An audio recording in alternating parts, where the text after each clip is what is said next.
전날이요. 박근혜가 박사모에 감사 메시지를 보내요. 대통령 직위에 있는 사람이 어떻게 박사모 회원들 그 개인 신상 정보를 다 꿰고 있지? 그런 의미가 아니고 메시지 하나를 박사모 회장에게 보내면 그 회장이 공개하는 방식이지. 여론전 내지는 공무원으로서 해서는 안 되는 짓거리 아닌가? 일단 불법은 아닌데 그래? 그 이야기는 알고 있어야 돼요. 우리가 전반적으로 봤을 때 87년 체제에서 헌재 포함 그 당시 만들어진 그 법들이 있잖아요. 굉장히 미비해요. 그러니까 이번 박근혜 탄핵 과정에서 지금도 논란이 계속되고 있는 이야기 있다가 하겠지만 그러다 보니까 디테일하게 뭐는 안 되고 뭐가 되고 이런 것들이 규정이 명확하지 않다 보니까 그렇죠. 되게 악용해 먹는 측면이 없지 않아 있고. 어쨌든 지난달 2일 날 박사모 회장이 100만 통의 러브레터를 전달했죠. 청와대에 전달해서 거기에 대한 답례 메시지를 박근혜가 하루 전날 28일 날 이제 감사 메시지를 보냈는데 그거 굉장히 감성적이고 창문을 보면서 전화기를 들고 어쩌고 저쩌고 메시지가 있어요. 그러면서 이제 선동하는 과정이 좀 맞습니다. 있었죠. 네. 굉장히 선동을 했고 이것이 이제 박사모 카페에 글이 올라옴으로 인해서 좀 사회적 파장을 일으켰던 내용인데 사실은 지난달 2일에 대한 메시지를 한 달이 다 돼서야 이렇게 메시지를 던지는 것은 의도적이었다. 그러니까 그 전날 그 이야기를 해놓고 그 다음 날 3월 1일 날 많이 나와. 그렇지. 나를 위해 많이 나와줘. 좀 억울해도 그 사람이 뭔가 이렇게 자기가 잘못한 부분에 대한 반성이라든지 그러면서 이렇게 묵묵부답해야 되는 상황도 있어요. 근데 국민들하고는 말을 못해. 그러니까 정규제 TV 같은 데 나가. 정규제 TV 같은 데 나가서 내 팬들만 좀 봐줘 하고 나가는 정도의 그런 꼼수를 부리는 사람이라. 그러니까 전화기를 내려놓고 잠시 창밖을 보았습니다. 저의 메시지일 뿐만 아니라 이 기쁜 소식을 애국동지님들께 전하. 그러니까 무슨 유폐된 공주 코스프레를 그렇지? 지금 하고 그렇지. 있는 거지요. 근데 박근혜가 예전에 그 대선 전에 그 문재인과 이렇게 토론 후보 대 후보로 TV에서 토론 붙었을 때 그때 왜 국정원 여직원 그 셀프 감금 그 사건을 두고 그런 이야기를 했었어요. 그럼 문재인 후보가 대통령이 되면 자기를 지지하는 사람만 국민이고 그렇지 않은 국민들은 국민이 아닌 걸로 치겠느냐 막 이렇게 몰아붙인 그 말이 있어요. 근데 이건 정말 자기 예언인 거야. 이 사람이 지금 하고 있는 정치는요. 정치라기보다는 뭐라 그래야 되냐. 팬덤 짓거리? 그러니까 하나의 어떤 아이돌로서 팬덤들에게 호소하는 것으로 되어 있지. 이거는 어떤 정치인의 모습이라고 보기도 그렇죠. 굉장히 어려워요. 그러니까 그 팬덤도 본인이 만든 게 아니고요. 제가 볼 때는 그래요. 자기 아비가 만들어준 이를테면 그렇지. 그 독재의 노예가 된 상태에서 어쨌든 진짜 개돼지들. 그렇죠.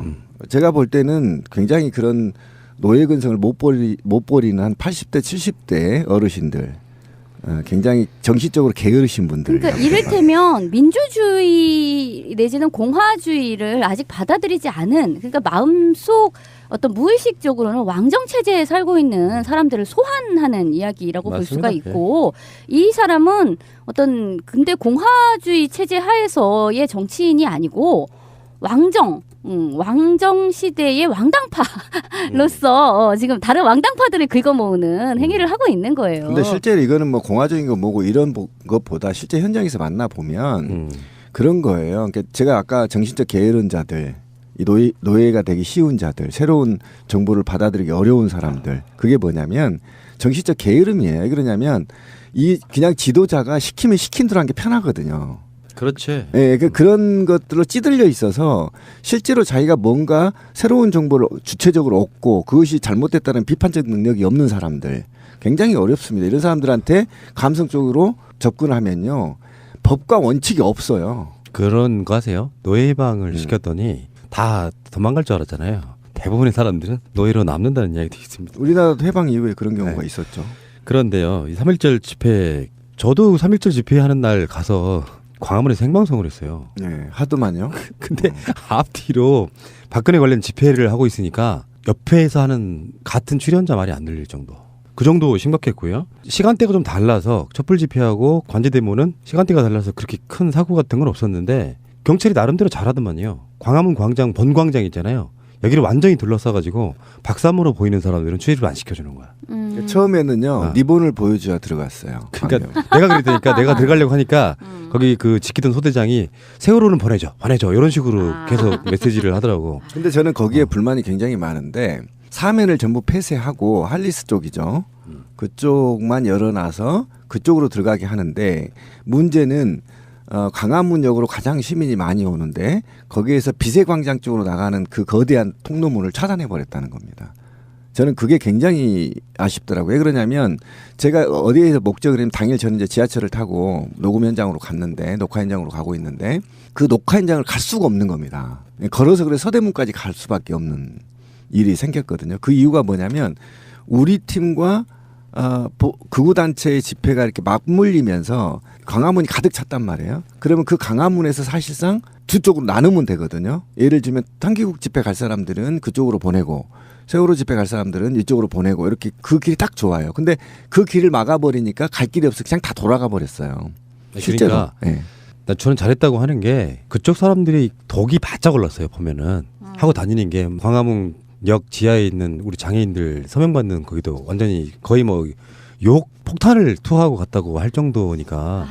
그런데 그 상황에서 그렇게 약이 바짝 올라 있는 사람들끼리 이렇게 부딪히면은 군데군데서 충돌이 일어날 수밖에 없는데 경찰은 나름대로 거기에 대한 책임을 면하려고 했는지 굉장히 나름 저는 보호를 잘했다고 생각해요. 왜냐하면 공포심 들더라니까.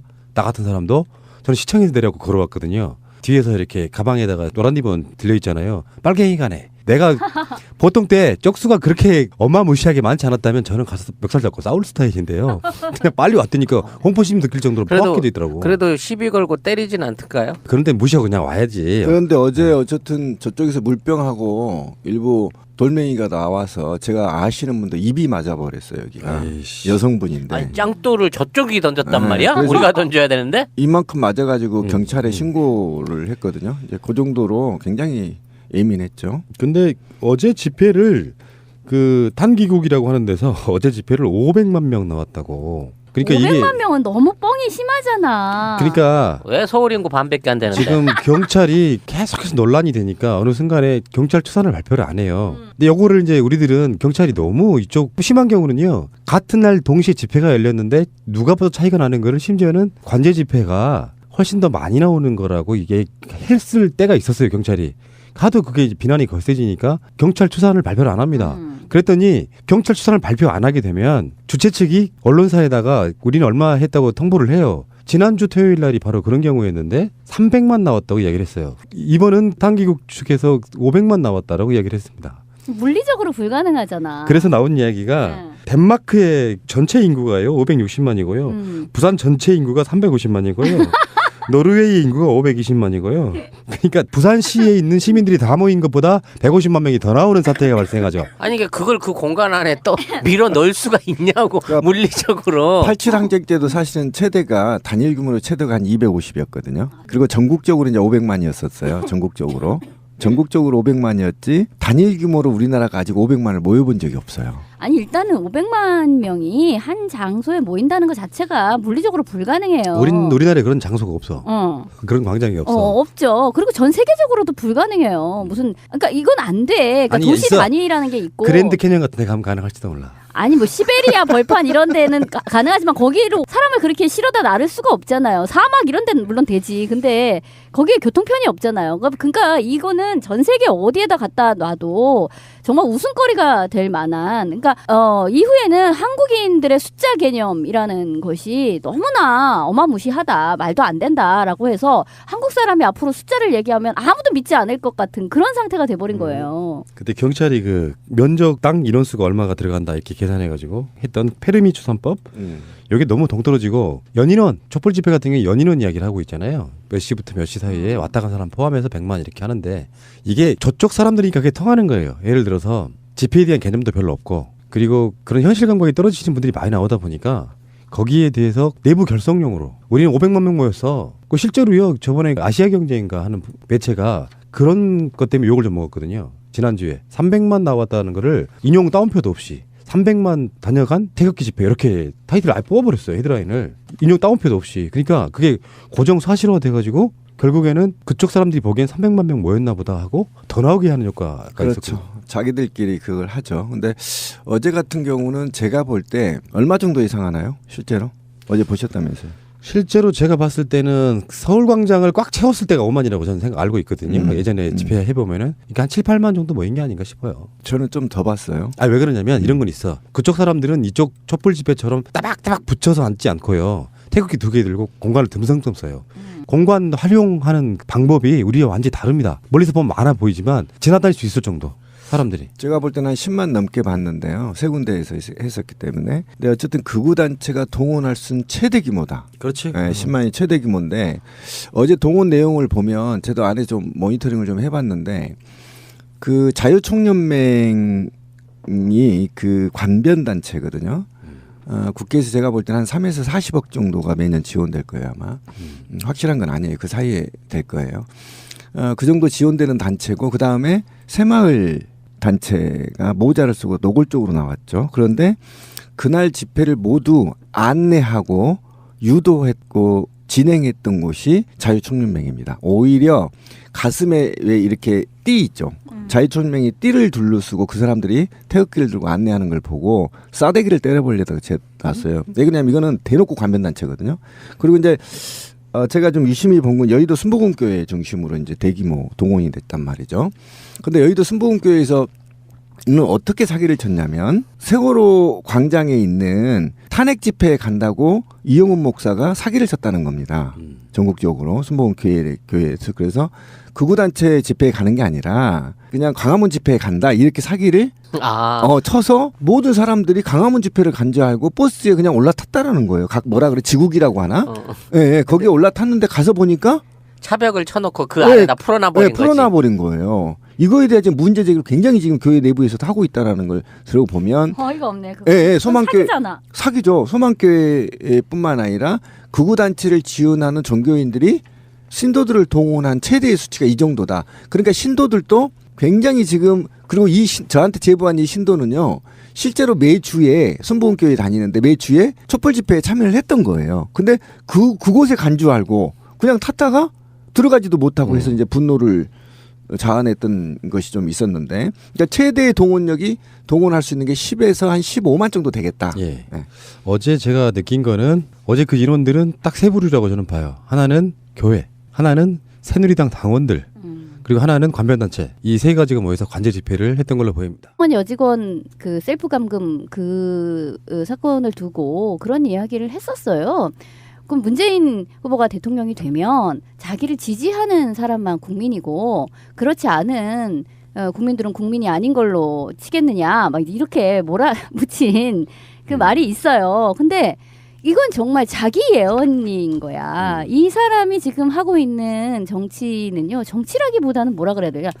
팬덤 짓거리? 그러니까 하나의 어떤 아이돌로서 팬덤들에게 호소하는 것으로 되어 있지. 이거는 어떤 정치인의 모습이라고 보기도 그렇죠. 굉장히 어려워요. 그러니까 그 팬덤도 본인이 만든 게 아니고요. 제가 볼 때는 그래요. 자기 아비가 만들어준 이를테면 그렇지. 그 독재의 노예가 된 상태에서 어쨌든 진짜 개돼지들. 그렇죠. 제가 볼 때는 굉장히 그런 노예 근성을 못 버리는 한 80대 70대 어르신들, 굉장히 정신적으로 게으르신 분들. 그러니까 이를테면 굉장히 선동을 했고 이것이 이제 박사모 카페에 글이 올라옴으로 인해서 좀 사회적 파장을 일으켰던 내용인데, 사실은 지난달 2일에 대한 메시지를 한 달이 다 돼서야 이렇게 메시지를 던지는 것은 의도적이었다. 그러니까 그 전날 그 이야기를 해놓고 그 다음 날 3월 1일 날 많이 나와. 그렇지. 나를 위해 많이 나와줘. 좀 억울해도 그 사람이 뭔가 이렇게 자기가 잘못한 부분에 대한 반성이라든지 그러면서 이렇게 묵묵부답해야 되는 상황도 있어요. 근데 국민들하고는 말을 못해. 그러니까 정규제 TV 같은 데 나가. 정규제 TV 같은 데 나가서 내 팬들만 좀 봐줘 하고 나가는 정도의 그런 꼼수를 부리는 사람이라. 그러니까 전화기를 내려놓고 잠시 창밖을 보았습니다. 저의 메시지일 뿐만 아니라 이 깊은 소식을 애국동지님들께 전합니다. 그러니까 무슨 유폐된 공주 코스프레를 그렇지? 지금 하고 그렇지. 있는 거지요.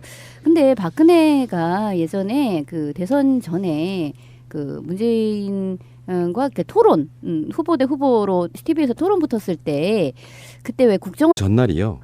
박근혜가 박사모에 감사 메시지를 보내요. 대통령 직위에 있는 사람이 어떻게 박사모 회원들 그 개인 신상 정보를 다 꿰고 있지? 그런 의미가 아니고 메시지 하나를 박사모 회장에게 보내면 그 회장이 공개하는 방식이지. 여론전 내지는 공무원으로서 해서는 안 되는 짓거리 아닌가? 일단 불법은 아닌데 그래?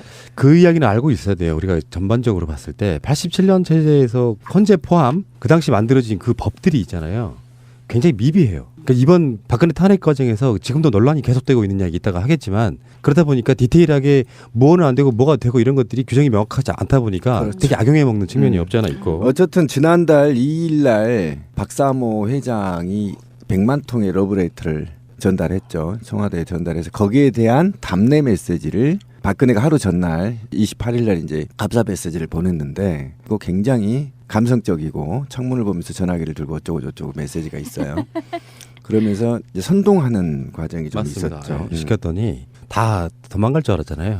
대부분의 사람들은 노예로 남는다는 이야기도 있습니다. 우리나라도 해방 이후에 그런 경우가 네. 있었죠. 그런데요, 이 3.1절 집회 저도 3.1절 집회하는 날 가서 광화문에서 생방송을 했어요. 네, 하도만요. 근데 앞뒤로 박근혜 관련 집회를 하고 있으니까 옆에서 하는 같은 출연자 말이 안 들릴 정도. 그 정도 심각했고요. 시간대가 좀 달라서 촛불 집회하고 관제 데모는 시간대가 달라서 그렇게 큰 사고 같은 건 없었는데 경찰이 나름대로 잘하더만요. 광화문 광장 본광장 있잖아요. 여기를 완전히 둘러싸가지고 박사모로 보이는 사람들은 출입을 안 시켜주는 거야. 처음에는요 리본을 보여줘야 들어갔어요. 그러니까 내가 그랬다니까 내가 들어가려고 하니까 거기 그 지키던 소대장이 세월호는 보내줘 이런 식으로 계속 메시지를 하더라고. 근데 저는 거기에 불만이 굉장히 많은데 사면을 전부 폐쇄하고 할리스 쪽이죠. 그쪽만 열어놔서 그쪽으로 들어가게 하는데 문제는 광화문역으로 가장 시민이 많이 오는데 거기에서 비세광장 쪽으로 나가는 그 거대한 통로문을 그러면 민주주의 내지는 공화주의를 아직 받아들이지 않은 그러니까 마음속 어떤 무의식적으로는 왕정 체제에 살고 있는 사람들을 소환하는 이야기라고 볼 수가 맞습니다. 있고 이 사람은 어떤 근대 공화주의 체제 하에서의 정치인이 아니고 왕정 시대의 왕당파로서 지금 다른 왕당파들을 긁어모으는 행위를 하고 있는 거예요. 근데 실제로 이거는 뭐 공화적인 거 뭐고 이런 것보다 실제 현장에서 만나 보면 그런 거예요. 그러니까 제가 아까 정신적 게으른자들, 이 노예가 되기 쉬운 자들, 새로운 정보를 받아들이기 어려운 사람들, 그게 뭐냐면 정신적 게으름이에요. 왜 그러냐면 이 그냥 지도자가 시키면 시킨 대로 한 게 편하거든요. 그렇지. 예, 그런 것들로 찌들려 있어서 실제로 자기가 뭔가 새로운 정보를 주체적으로 얻고 그것이 잘못됐다는 비판적 능력이 없는 사람들 굉장히 어렵습니다. 이런 사람들한테 감성적으로 접근하면요 법과 원칙이 없어요. 그런 거 하세요. 노예방을